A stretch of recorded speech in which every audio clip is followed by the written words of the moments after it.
Twin Bridges Tree Farm is our family-owned and operated choose and cut Christmas tree lot.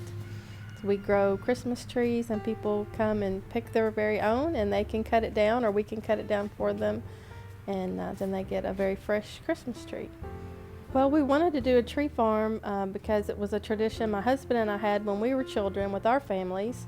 And as our children got older, there was not really anywhere locally to pick your own Christmas tree. And so when we found this property and there was enough acreage to do that, we decided that that would be the best option, and that way we would be providing something we were interested in, but also kind of a gift to the community as well.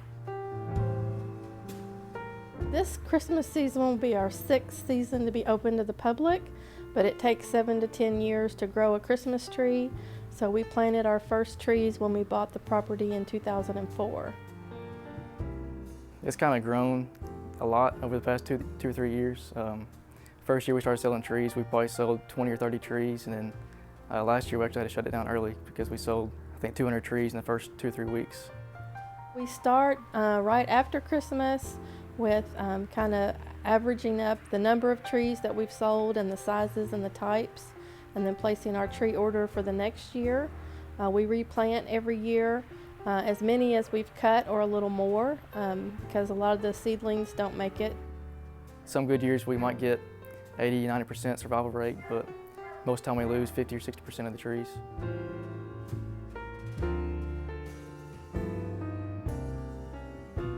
It would kind of be tons of people here at one time, then everybody leaves, and tons of people again, so you kind of never know from day to day who's going to show up and what it's going to be like, but kind of running around cutting trees down and helping people tie trees on top of cars and hoping it'll come off. Really, we prefer to open the day after Thanksgiving and then stay open as long as we can until we sell the number of trees that we think we can without getting into the next year's kind of crop, because we want to make sure we always have a good selection for the next coming year. So we usually have about 3.5 weeks that we can sell trees. Kind of depends on what everybody wants, but we have trees from 1 foot to 15–20 feet tall. We have white pine Christmas trees, spruce trees, a Norway spruce, and a Scotch pine Christmas tree. So we'll probably be looking at growing different types in the future years, but mainly what we sell now is white pines. We're going to sell wreaths this year. We don't make them here. We're going to have them ordered in. Those will be Fraser fir.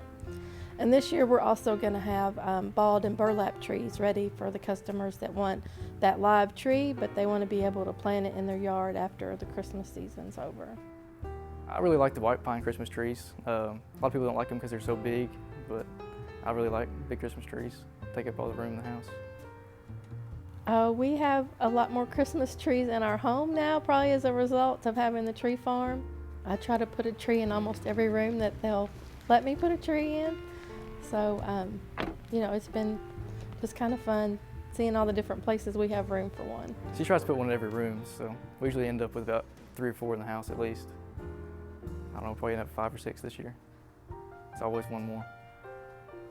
Well, I just think it's important because we grew up, liking the tradition of picking a fresh cut Christmas tree, one that you pick out yourself, and it's hard to find that very perfect Christmas tree, one that everyone agrees on and that they fall in love with.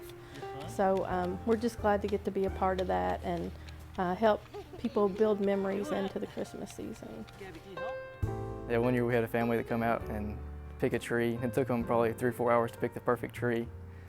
And they had 2 or 3 little kids with them, and they all took pictures with the tree, and I went back there and helped them cut it down, and all the kids helped drag it up to the car, and we put it on the car, and they were all really happy to find the perfect Christmas tree. And then they leave, and about 30 minutes later he comes back with no tree on top of the car.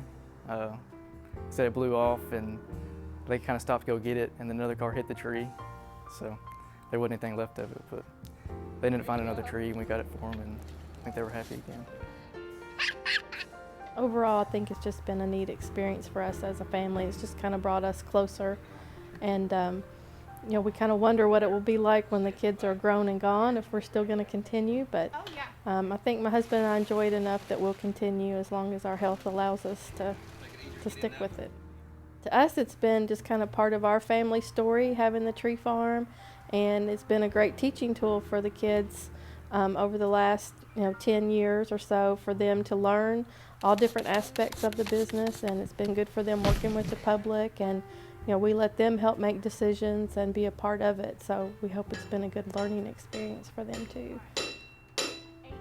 A lot about business and hard work and just how things are run, and advertising, dealing with customers, and a lot about business and just growing up on a tree farm, all the work and stuff that goes into it, planting trees and building things and trying to make things work.